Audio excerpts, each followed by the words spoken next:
We are your post-lunch panel. So I expect to see lots of energy in this room, and we're going to try and make it lively. So there will be opportunity to ask questions. Please don't hold back, don't be shy.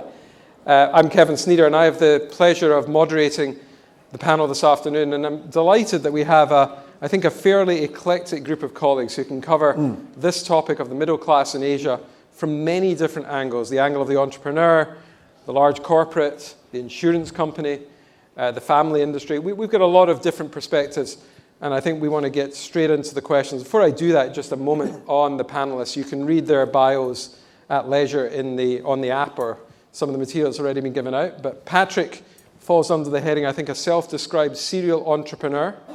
He tells me he's from somewhere between Singapore and Australia, depending on which day of the week it is. And Patrick has, ever since he was at university, founded companies, today focused largely in the online space and covering an array of areas. I'll let him explain that later. Sam, to my right, from Diageo. Diageo, you may not know, but I'm looking at this group, I'll take a lot of money that you know their products. Johnny Walker, anyone heard of that?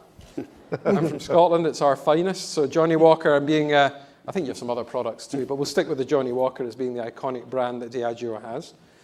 Now, Chris represents insurance and has spent a decade or more here in Asia and brings, I think, a lot of experience from a number of companies in this part of the world, but currently as the president of MetLife in Asia Pacific, and has plenty to share on what's happening across the region from that vantage point. And Jaime Ayala from the Philippines, a country that I'm sure we all have watched the impressive progress the Philippines has made, and Ayala is one of the largest companies there, and Jaime, as the chairman and CEO since, I believe, 1986, has quite a, did I get that right? 2006. Yeah. That's better, 2006. In 1986, he was an infant, and he was enjoying life, doing something quite different to what he does today, but certainly can talk a lot about the topic we have at hand. So that's our panel. Please do think of questions. We'd love to get some input participation. We'll do that after we've had a chance to really debate the issue of what's it take to capture the opportunity in Asia's growing middle class. And to get us started, Jaime, from your vantage point, if you look at the growth that there is in Asia, what's your take on the middle class and the opportunity across this great region? Well, as you might imagine, Kevin, the Philippines is really kind of perhaps a proxy a little bit for what's happened in Southeast Asia. It's actually been an extraordinary story. We have in the Philippines now over 100 million people. It's a country that's been moving up, I guess, the economic curve. We now have a per capita income of about $3,000.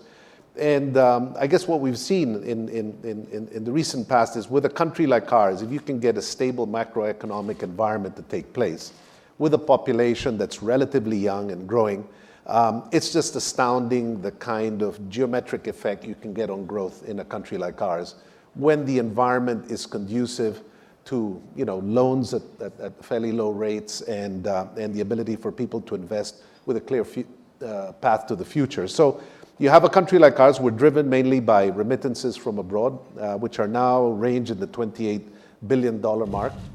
And you've got this whole BPO industry that blossomed out of nothing, which is a mirror image of the service sector going out. It's basically services coming back in. And between those two, they've added about $50 billion to our economy.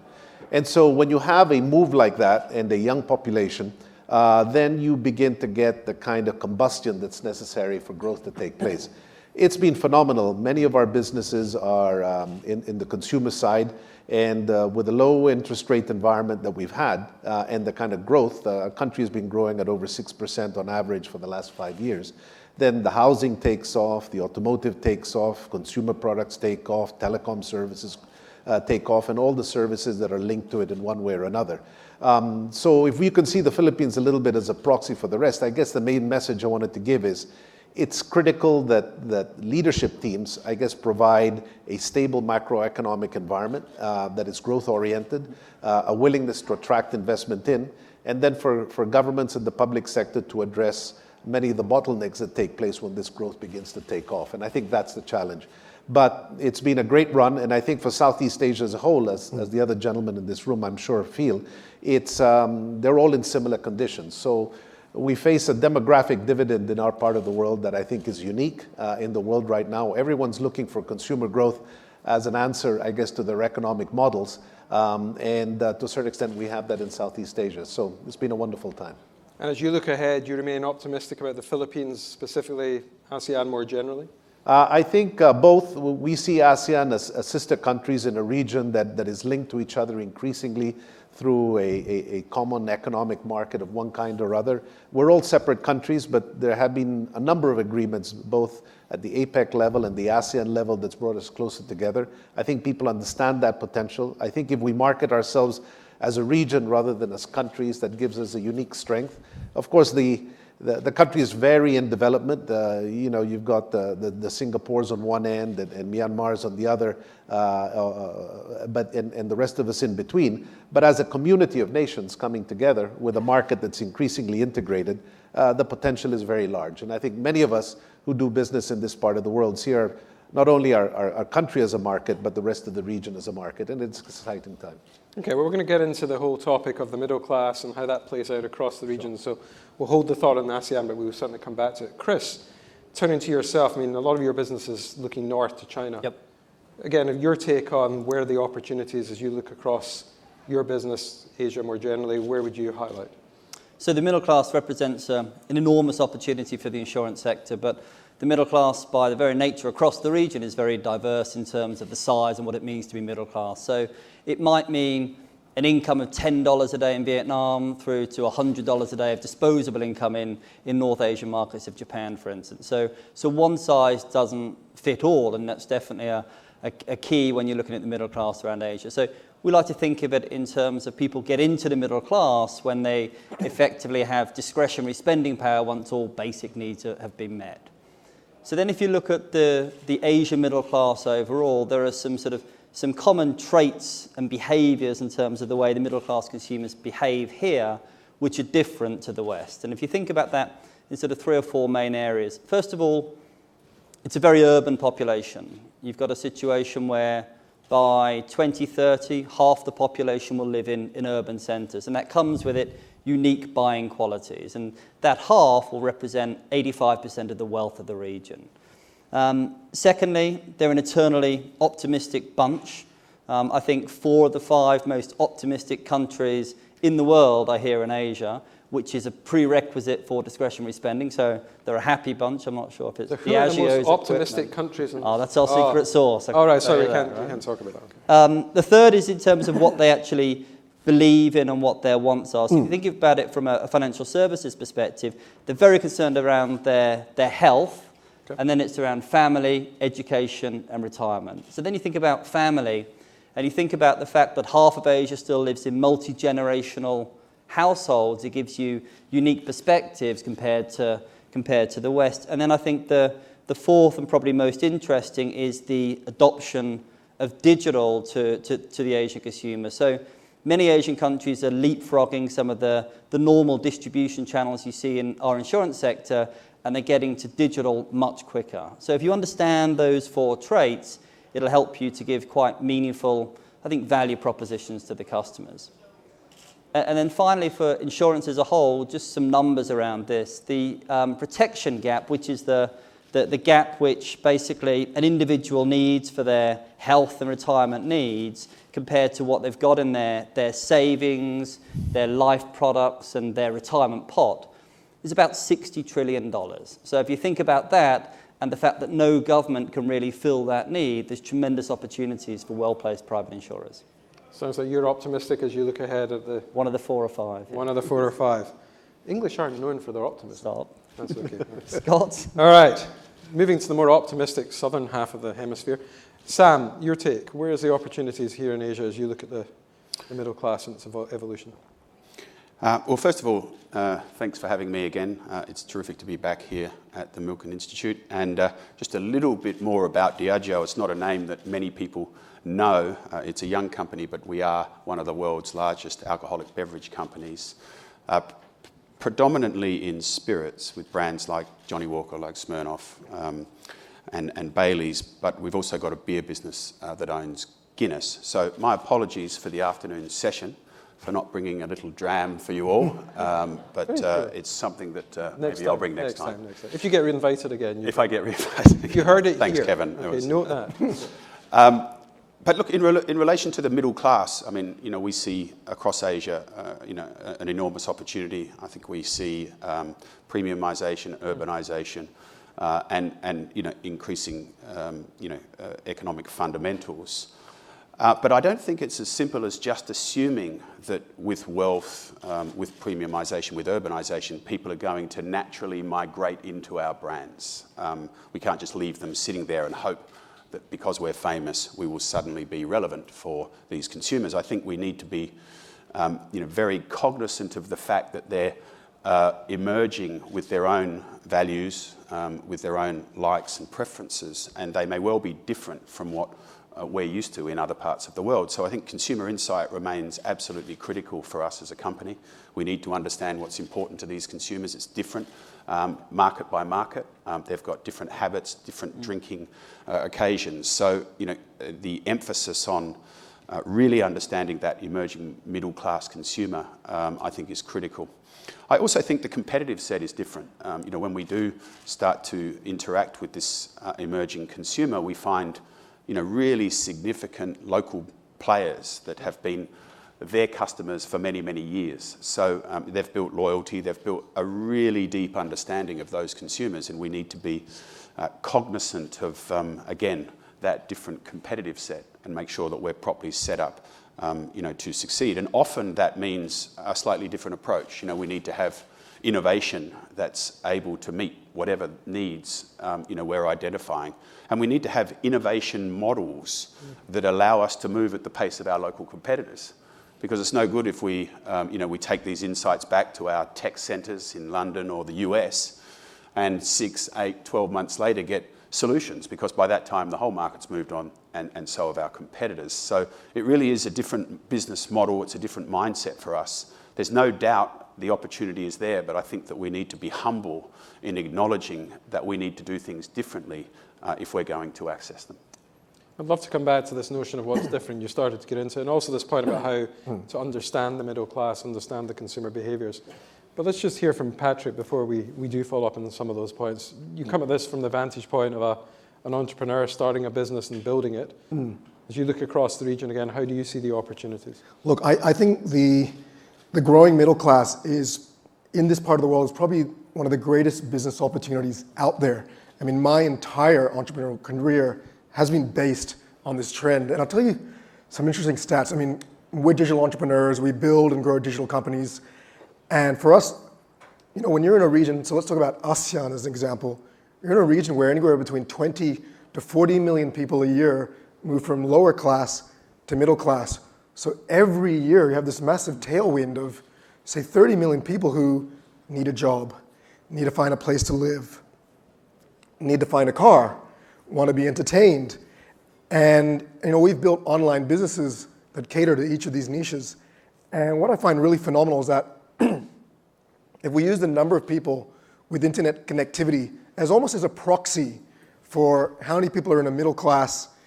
I remember in 1999 when we first started our business, there was only about 3 million people with internet connectivity across Southeast Asia. Today, there's about 280 million people that have access to the internet via a smartphone in Southeast Asia. Now, we say a big number like 280 million. As an online entrepreneur, this is an absolutely phenomenal number for us, because for the first time in my life, I can build a business that will be bigger than an online business in America, who only has, say, 250 million people using the internet via smartphones. I can build a business bigger than the number of people that are in Europe. There's only 220 million people in the EU using the internet through smartphones. So when you look at Southeast Asia and this emerging middle class, I now have 280 million people that I can launch a business or an app or service that is bigger than any opportunity that an entrepreneur could target in America or the EU. I'll tell you a very interesting statistic which kind of reinforces this emerging middle class and what they're willing to spend on. There was a survey that we did 6 months ago where we asked people in Southeast Asia, we said, if you could go to a deserted island for a month and you could only bring either your significant other or a smartphone with Wi-Fi, which would you choose? Okay, you know the answer. Oh, they're all bringing their significant other. It's okay. No? Anyway, Johnny so Johnny there was 2% that would choose their significant other. So anyway, there was something like 90% of people said, if I'm going to be on a deserted island, I would rather be with my smartphone with Wi-Fi. So which reinforces to me that this is this huge opportunity out there for anyone with a great digital idea that wants to access 280 million people like in seconds. And one of the things that I love about being a digital entrepreneur is that we can launch a product. You know, we can build a product on a Monday, we can put it on the App Store on Tuesday, and it can already have 1 million users on Wednesday. The great businesses that some of these other gentlemen are involved in, I'm not trying to say that we're a better channel, but you're living this day and age where you can reach 280 million people within 48 hours of coming up with a great idea or a great product. So when I look at this opportunity, I think not only is this a great tailwind behind us of 30 million people entering middle class every year, but I look at it particularly from the digital sector where I say, holy cow, there's 280 million people that I could reach within seconds if I just have the right idea. And that to me is a phenomenal opportunity. Terrific. So a very large opportunity. I think we seem to have a consensus around the scale of the opportunity. I want to turn to the topic of how do you actually access this opportunity. And perhaps, Jaime, Ayala Corp is a company with a long and illustrious history. How are you able to stay up to the pace of change that you described just in the Philippines and then more generally, and that at one extreme Patrick is articulating as a serial entrepreneur in the online space? How's your corporation cope with that? There are two layers. I got a bit of an epiphany about 10 years ago, and it follows the line that all the individuals here are really saying. We have a relatively young country. I guess more than half our population is under the age of 30, and the spirit that Patrick brings to the table is very relevant to our world. But there's still a strong disparity of income, and we're quite layered. The first issue that hit me about 10 years ago is that this is an exciting market, and a group like ours was only really dealing with the top end of the market in banking, in real estate, even in the telecommunications sector. And it became very clear to me relatively fast that this market of 100 million people could be tapped, and that people at different price points, at different income levels deserved the products and services that the others were getting. And so that needed a massive revamp in the way we did business in our group. In being able to cater to a completely different market. And it was not so fashionable to look at our markets like this once upon a time. But once that hits you and you begin to use your imaginative senses to start redeveloping the way you do business, then the market becomes massively exciting. And what do I mean by that? Take real estate. We're one of the larger real estate groups in the Philippines. We only had one product line. Respected, did very well, but we were only dealing with a sliver of the market at the very top. We now have 5 product lines across all price points, and when we only had 1. And so we're dealing with, for example, development of real estate products at the very top end and also at the very, very bottom, each with their own brand, each a separate company, each with their own leadership teams. In the telecom side, the explosion of prepaid that took place in the 1990s, the ability to pay through phones, the ability to access and give people opportunities, that catalyst that Patrick was talking about has created a whole grouping of entrepreneurs that we've tried to cater to and ride with on the telecom sector. In the banking side, for years, we were a 3 million customer bank. Did well, we were profitable, but not really affecting the country in any significant way. The moment we understood that we had to reach a whole different segment of our country that, for the most part, were unbanked, when you put your mind to it and start to find technological solutions to address that market, then you move from being, a 3 million customer bank to a 7 to 10, which is where we're moving to now. I think that's the big shift that began to take place in our country.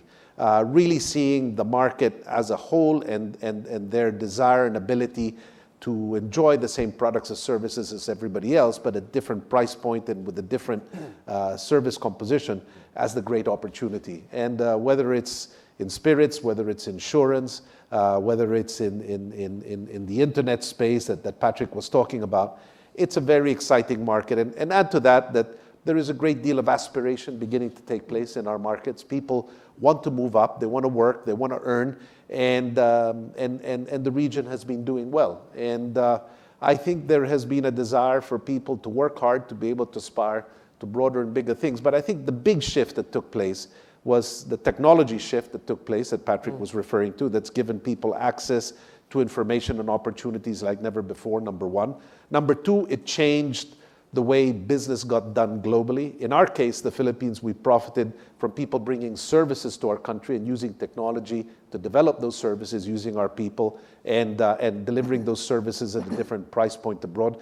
That fundamentally changed the whole segment of our market. We have over 1 million people in that segment earning well and becoming part of the consumption story of the Philippines. And the whole movement towards globalization, the whole movement towards intertrade that's taking place, the linking up of countries, and actually the movement of people, both getting ideas, providing services, and in our case, sending remittances back, has changed the whole consumption equation. So for all those reasons, it's been an exciting time, and we've had to adjust as an institution precisely to address what was just a small segment of the market, to beginning to cater and be relevant, I guess, to this broader segment. The moment we did that, the whole economic equation of our company began to change. But that adjustment's a fairly profound one. Yeah, very much so. It actually needs a whole new way of looking at businesses, and some of our businesses adjusted more quickly than the others. For example, in the financial sector, banks are generally a little bit slower off the mark. They're by nature conservative institutions. And so it really actually needed a joint venture between our telecom group and our banking group with a whole new executive team to basically change the whole equation of how we serviced customers at the lower end of the market in a much more cost-effective way, as one example. So maybe Chris, I mean, insurance, you talked about we have to understand the differences as what middle class means in different parts of the different parts of the region. How is it that you've then been able to adapt and focus on the opportunities that that emerging class brings? So the obvious thing to respond to is to say you've got to understand your customer. So the first thing we did, and we're predominantly North Asia in terms of the scale of our business in this part of the world. So we did an awful lot of work in terms of determining the value pools in the various countries. So we interviewed probably about 5,000 people in each country, and this wasn't purely demographic, it was behavioural and attitudinal. And once you've got that data mixed with some of the prior sort of trends I spoke about earlier, it enables you to create some fairly meaningful value propositions at like a sub-segment level. And it's not just about a product we're offering a customer, but it's around sort of some fairly rich experiences and value-added services which you can combine together into this offering. A lot of the research told us that there's three things which really bother a customer, right? And this is broad, it's very broad sense around the middle class in Asia. One is they want simplicity, right? A lot of these people are first-time buyers, but the middle class in Asia, even though they're first-time buyers, are fairly discerning in terms of they want value for money, but they don't want complexity, they want simplicity. Secondly, they want transparency. They look at insurance, they look at financial services and want to know where every dollar is going, be it commission, fees, premium for your life cover or for savings. They want to know exactly where it is. You've got to be completely transparent with people, which is obviously the right thing to do. And third is ease of access, because when people have discretionary choices, they're not always waking up like we do thinking about insurance, right? They might think about some other things. So you've got to be there when they want to buy, through the channel they want to buy with. And a great example of that is the use of the WeChat platform in China, for instance. So a lot of companies try to approach the digital market in China, which is going at a massive pace, with their own technology and their own brand, by simply switching and looking at a platform which the customers actually want to use and putting your technology and your capabilities onto the WeChat platform. You've got immediate access to 700 million people. It's very, very powerful. So there's some of the things which the research has shown us. But staying close to the customer when they're moving that quickly, how does that happen? I mean, how do you make sure that you really are in touch when the pace of change is as rapid as you describe?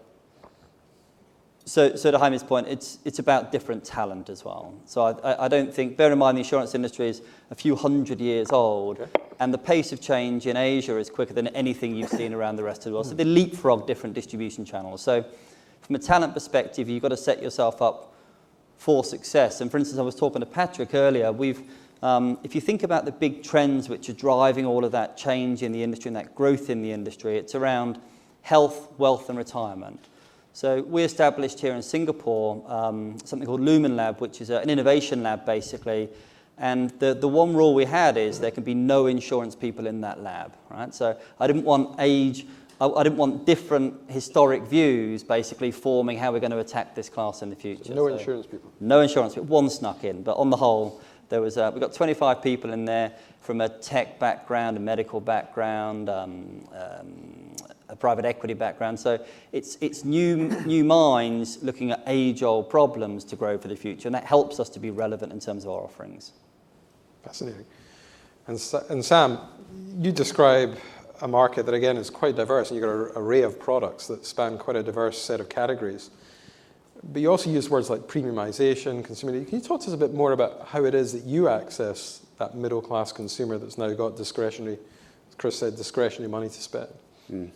So I think building on where I went previously in relation to insights, say we get all of the insights and we develop a proposition that's relevant for the consumer that we've identified as emerging in a particular market.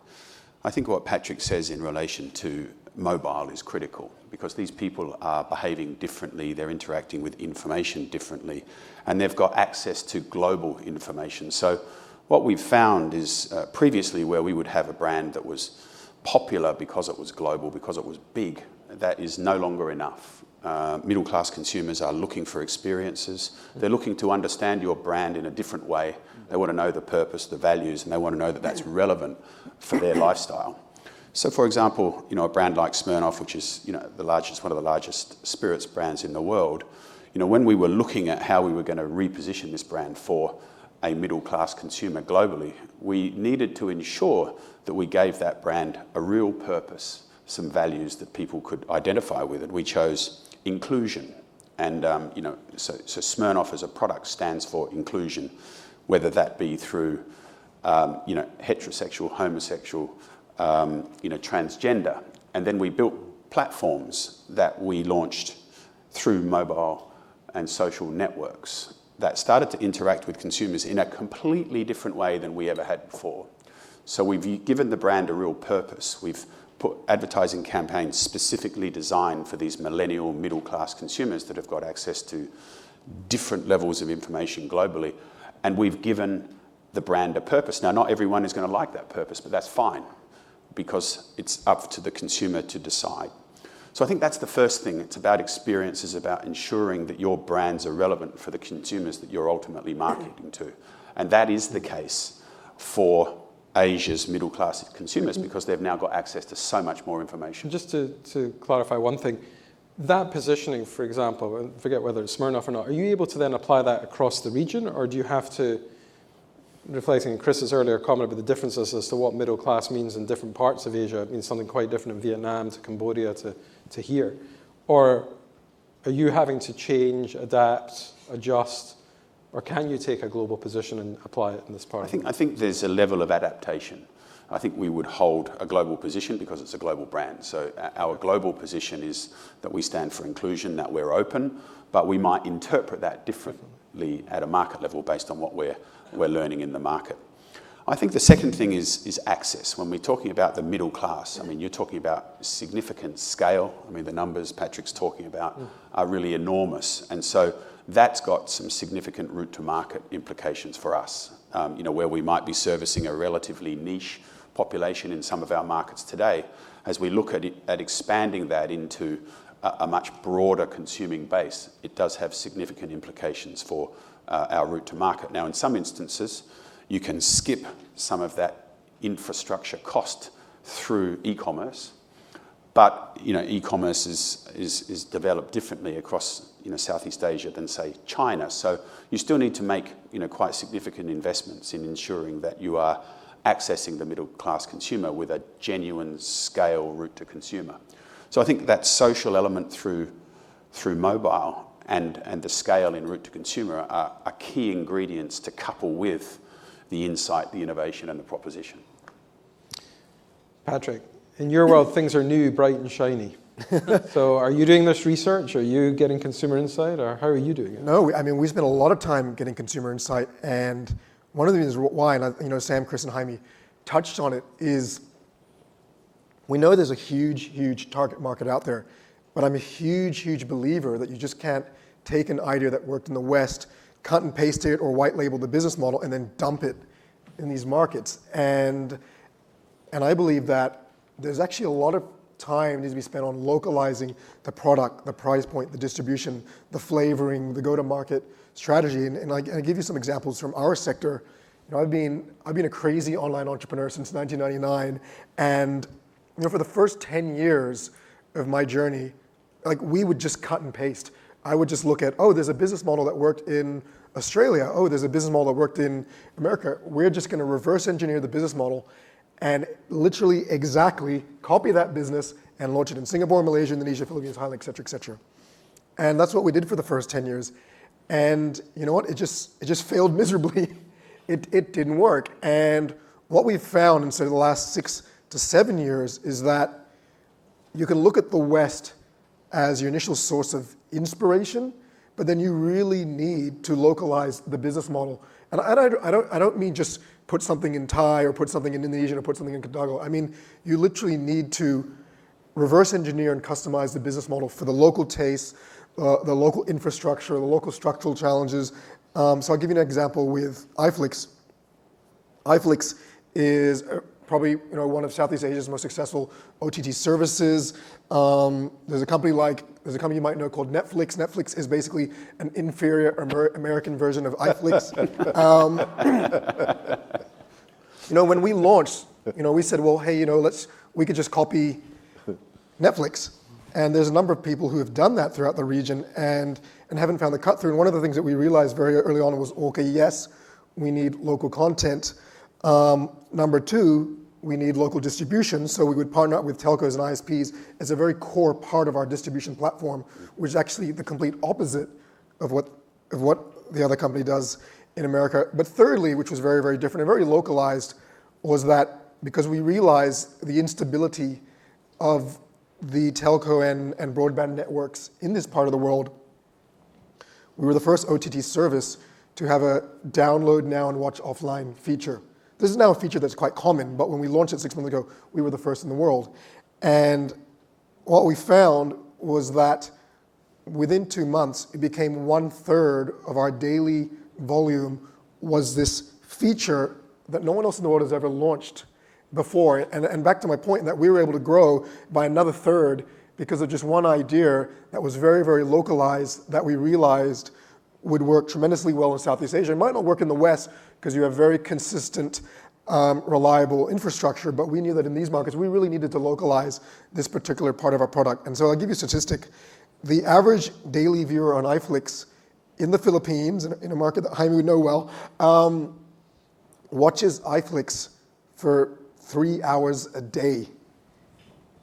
If you look at the American product, their average viewer is on for about 2 hours and 30 minutes a day. So what we've been able to do is actually grow the market, grow usage, grow adoption and addiction, primarily because of the offline feature. So and I guess that's one of 1,000 little ideas that we've incorporated into the business model to really make it more defensible and more local, because we realize that the old business model of just cut and paste from the West doesn't work anymore. And I kind of feel frustrated when I ever meet a young entrepreneur and go, what are you doing? He goes, I'm just going to be the Indonesian version of business XYZ from Silicon Valley. And I'm just like, oh my God, it's just not going to work, because we are in very different markets, and just changing the language is not considered as localization of a business model. So I believe that if you really want to target the middle class, you just can't take an idea from the West and deploy it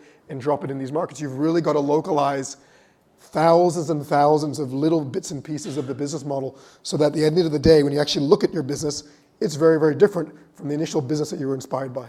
And Patrick, just pushing you on this point about localize, how far does that go? Can you localize and keep some consistency within ASEAN?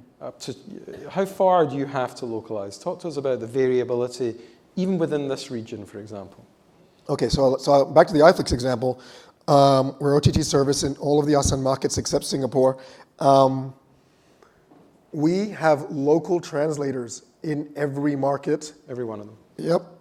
And we have local censorship teams in every market.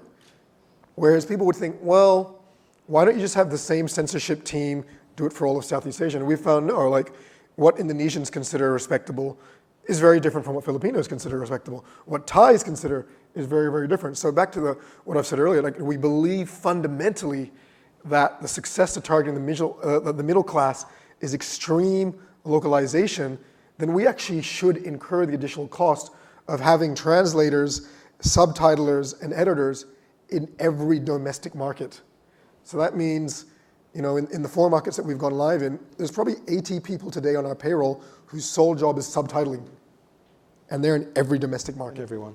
Yeah. Let me check how the panel reacts. I see some nodding heads. No, I think Patrick has some very exciting points. I think the challenge to all of us, and listening to my fellow speakers, in the case of Chris when he was talking, I mean, in insurance products, which we also sell in the Philippines, it's a sophisticated product, and how to adjust it to the kind of markets that we have in Southeast Asia, while the potential is huge, it's a challenge because you're really dealing with a mindset where they've never really had the wallet or the wherewithal to think as long-term as that. But the need is there. In fact, insurance is probably needed by the average member of our community in Southeast Asia, even more so.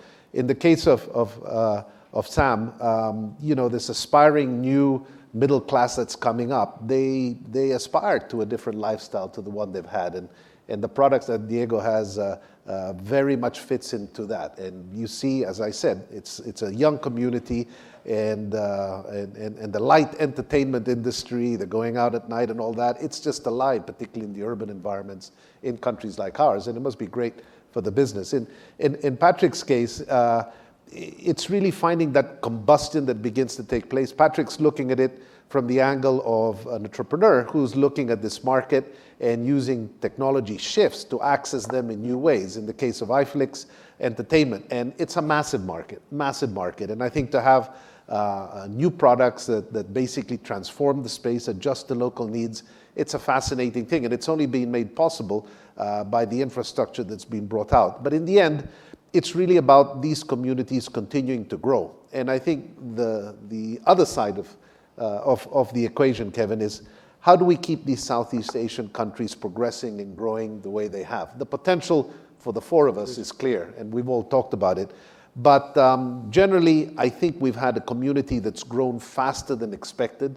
And I think the challenge of the public sector and governments is how to keep up with both the demand, the changing consumer patterns, the aspirations, and the need. It's there. And I think that's where sometimes we're not all in sync. In a case like our country's been growing at over 6% on the average over the last 5 years.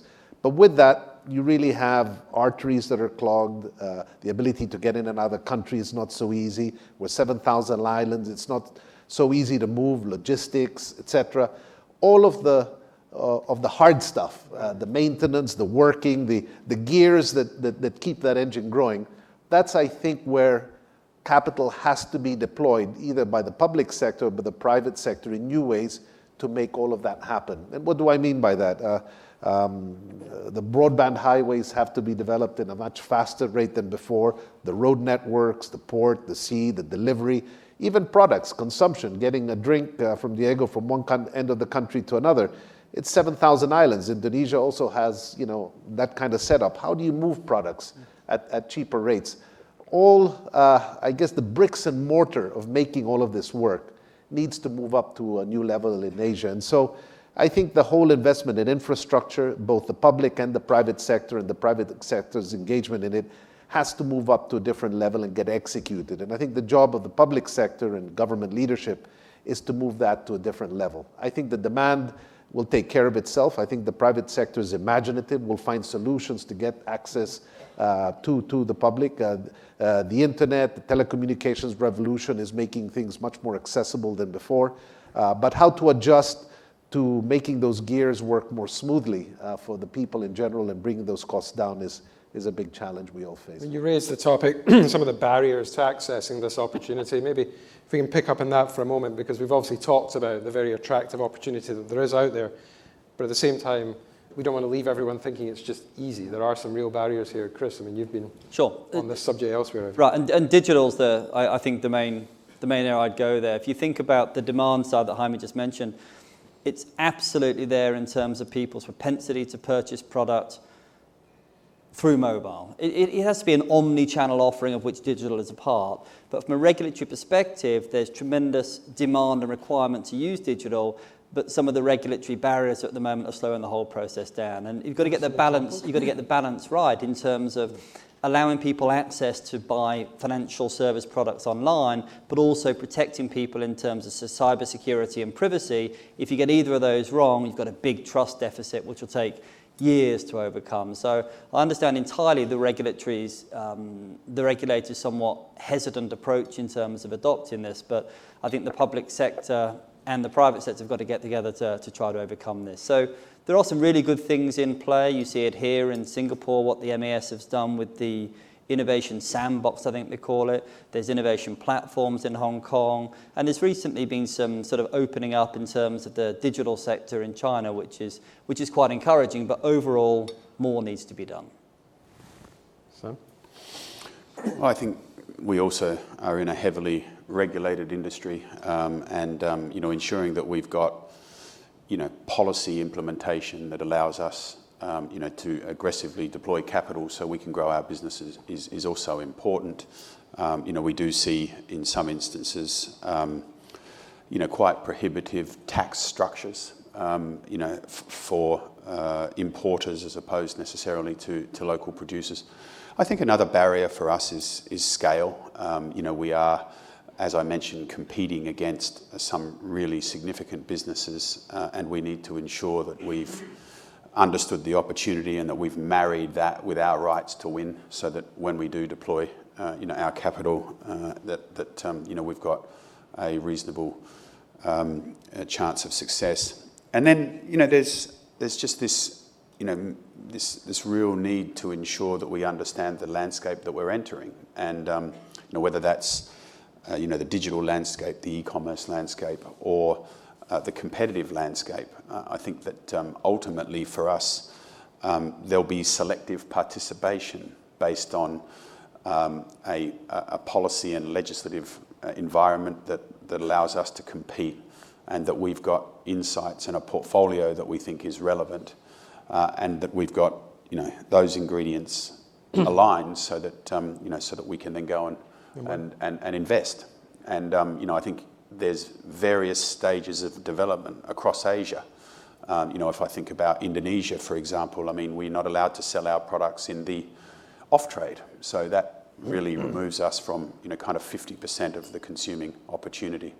I think the Philippines, we have got a significantly more advantageous environment, and as Jaime said, we think the emerging middle class there and their consumption patterns are really attractive for our business. So, we would probably select a market like the Philippines for brands like Johnny Walker ahead of a market like Indonesia, where we've got a significantly more challenged regulatory environment. Before I open up, I'm going to take a few questions from the floor, so if I can just ask you to be ready with those. Patrick, who's your competition? Sorry? Who's your competition? My competition, wow, okay, lots. We always have this internal rule that no matter what business we do and what sector we're in, there's always a competitor, always. And what we try to do is we try to build a framework of what buckets different competitors fall into. And so if you think about the top is a competitor that is linked or associated or funded by a government-linked company is at one end of the spectrum. And then the other end of the spectrum is an entrepreneur working at a garage with a lot of hustle, a lot of idea, and doesn't have funding yet. If you think about who are the competitors that we're most worried about, it's usually the kid in the garage, because the minute he gets funding, then that is someone that we really take seriously and watch very closely. So when you think about competitors, we're really most scared of other internet entrepreneurs. It is a serious battle out there for talent. I think in some of the markets that we're in, the greatest hirers of significant middle-level management right now are internet companies. And if you're looking at some of the traditional consulting firms or banking firms, I mean, their junior and middle-level staff are completely getting eradicated by internet companies just poaching everyone they can. So there's a massive war for talent. I mean, we're one of the people, I think across the region, we're hiring something like 10 people a day across all of our portfolio companies. Massive war for talent. But secondly, is this war of financial attrition, is what we call it. And let's look at the ride-sharing space in Southeast Asia. You have Uber, which raises $1 billion every week. You have Gojek, which just raised, $300-400 million. You have Grab, which has already raised $600-700 million in the last several quarters. I mean, this is 3 companies essentially doing the same thing in Indonesia, all now with multi-billions of dollars in the bank to help Indonesians get around better and faster, which is a great thing to do. But so at the end of the day, we tend to assume that if you assume that talent becomes commoditized, idea iteration and localization becomes commoditized, because at the end of the day, everyone kind of copies what everyone else is doing, then what is that differentiator? What is that edge that you have over other people? Well, in this day and age in the internet sector, a lot of people believe the edge is the guy with the most money in the bank. And whether that's right or wrong is a whole nother panel for another day. But I believe in this day and age, it's he or she who runs fastest with the most money in the bank.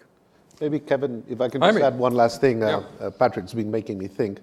I think, the 4 of us are in specific businesses, but I think one thing that the community of people in the private sector can think through is, with this changing environment, this fast-changing environment, where are the bottlenecks and where are the opportunities because of that? And I think we're all in traditional businesses, but I think the kind of entrepreneurial verve that Patrick brings into it is beginning to address, there are new opportunities that are opening up at a much more fundamental level, 2 that I wanted to mention that are the drivers of, I guess, our economies in the future, but will fall behind is, one is education.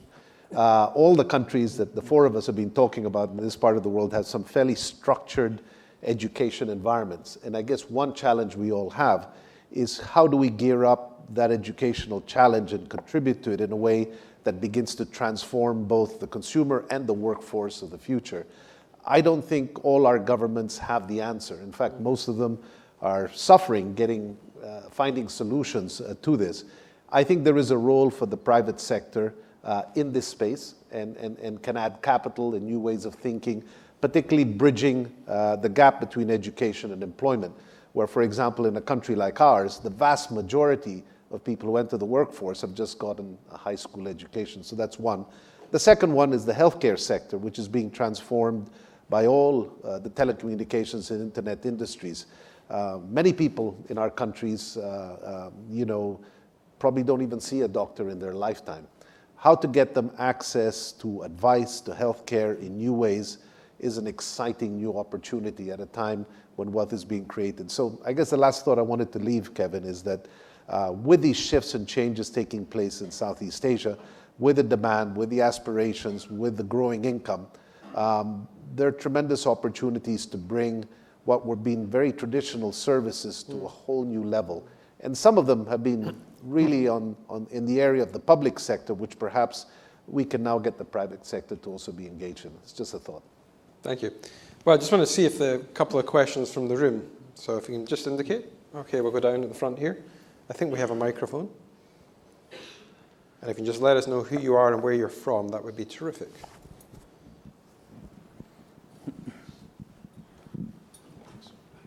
Hi, I'm Tim from Bombardier Business Aircraft, and this question is primarily addressed to Mr. Zobel regarding the Philippines, piggybacking off your final comments. With the macroeconomic fundamentals in place and GDP growth frequently and continually being forecast, what do you think is needed from both public policy and private sector to keep this growth momentum going and hitting the next level of 7, 8, 9, 10% growth? It's a great question. This is, I think, very particular to the Philippines. I think we've had basically over the last 10 years, over the last decade, a huge growth spurt. And so what are the components of that in the Philippines? I think we've had a very stable macroeconomic environment, a lot of it driven by the last administration in the Philippines and their executives that have taken us to this level. But most of our growth has been consumption-led. Now, don't get me wrong, consumption-led growth is what everybody aspires to. But on the whole scheme of things in the economic equation, it's basically the consumer component is 70% of our GDP equation.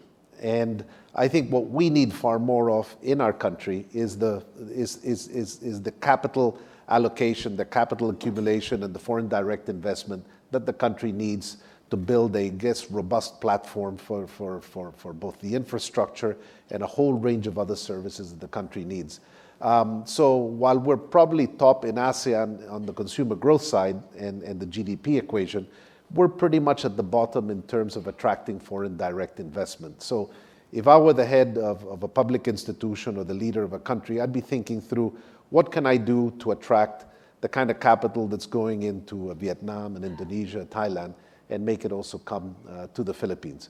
So that would be the missing part of the equation. If we got that part of the equation right, I have no doubt that we can move, from that 6 to 7% to an 8 or 9.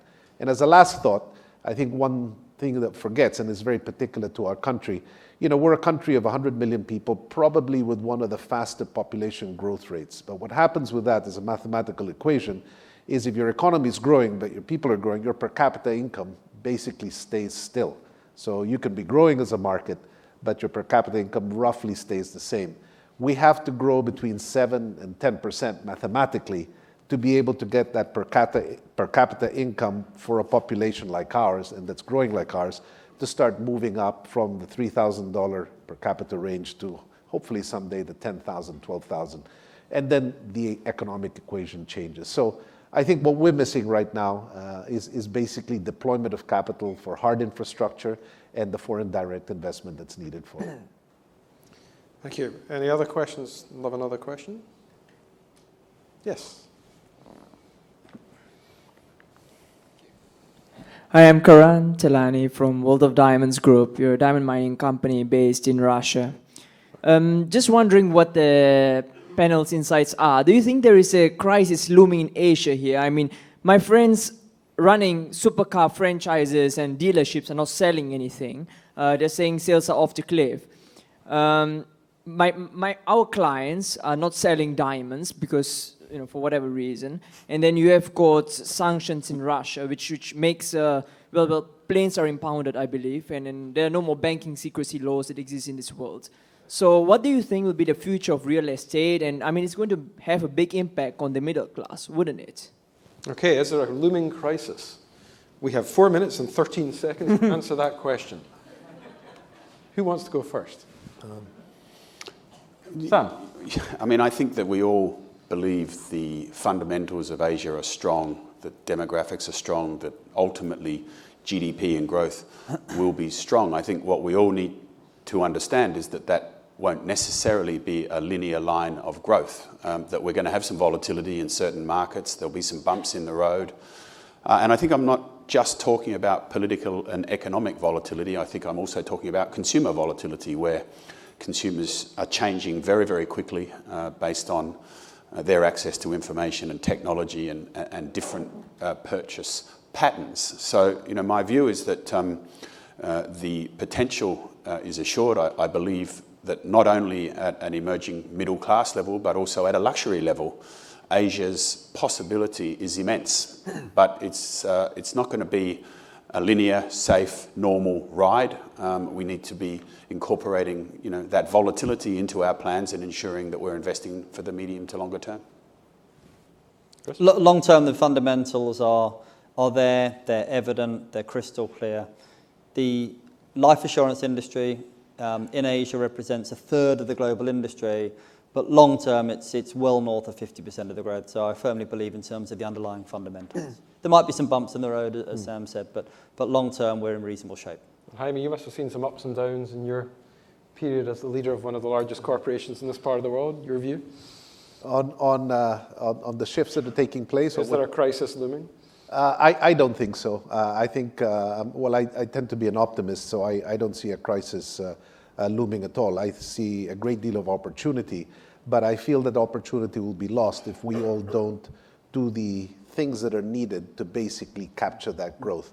I think the potential is outstripping the infrastructure to deliver it, and I think, and I say that in the broadest possible way, both the social and hard infrastructure, and I guess our responsibilities, both in the private sector and public, is to make sure that gets addressed. Well, I wasn't expecting a question about supercars and diamonds on a panel about the middle class. But look, I agree with what all the gentlemen said. I mean, we take a really long-term view, and like I said, there's 30 million people joining the middle class every year. Some years it's 20 million, some years it's 40 million. I can't predict that, nobody can. But I know the direction that it's heading in, and it's a direction that I'm willing to bet on. Is there a looming crisis? I don't think there's a crisis. I think there's a mini slowdown for our companies that are older than 5 years old. We are seeing year-on-year revenue growth is slightly below what it was the year before, so there is some sort of macro factor in effect. But that said, all of our companies are still growing. We have not taken our foot off the gas in any way in terms of the amount of money that we're investing in marketing, people, launches and development, and so on and so forth, because we just believe at the end of the day, there's this huge opportunity ahead of you. I think I said the number before, there's 280 million people in Southeast Asia, and maybe only 100 million of them are using something that we are involved with at this point in time. So I still feel there's another 80 million people that we need to get our product in front of. And look, there's always going to be slowdowns, and that's just the nature of business. But for us, it's just business as usual. We believe in the long term, and we think the tailwinds are phenomenal, and it's not holding us back. Well, we have reached the end of the panel. I think we've had some very, very useful insights. Jaime, you've reminded us of the power of the public and private sector working together to make this opportunity a real one. Chris, the importance of insight. We're still waiting to find out which of those 4 countries full of optimists, maybe the Philippines is one of them. To Sam, there are bumps in the roads, but we can always rely on Johnny Walker to get us out of them. And Patrick, iFlix, thank you for inventing the download. My life, my daughters, God knows how we'd survive without that feature. So on that happy note, in the land where, let's remember, box office receipts were up 50% so far this year, passenger car sales are still up 10%. That's right. Luxury goods may be down 2%, but for every statistic that's down, you can find a couple that are up. And I think that's why this panel, I would suggest, was actually a relatively optimistic one. Thank you for being with us. Thank you. Thank you.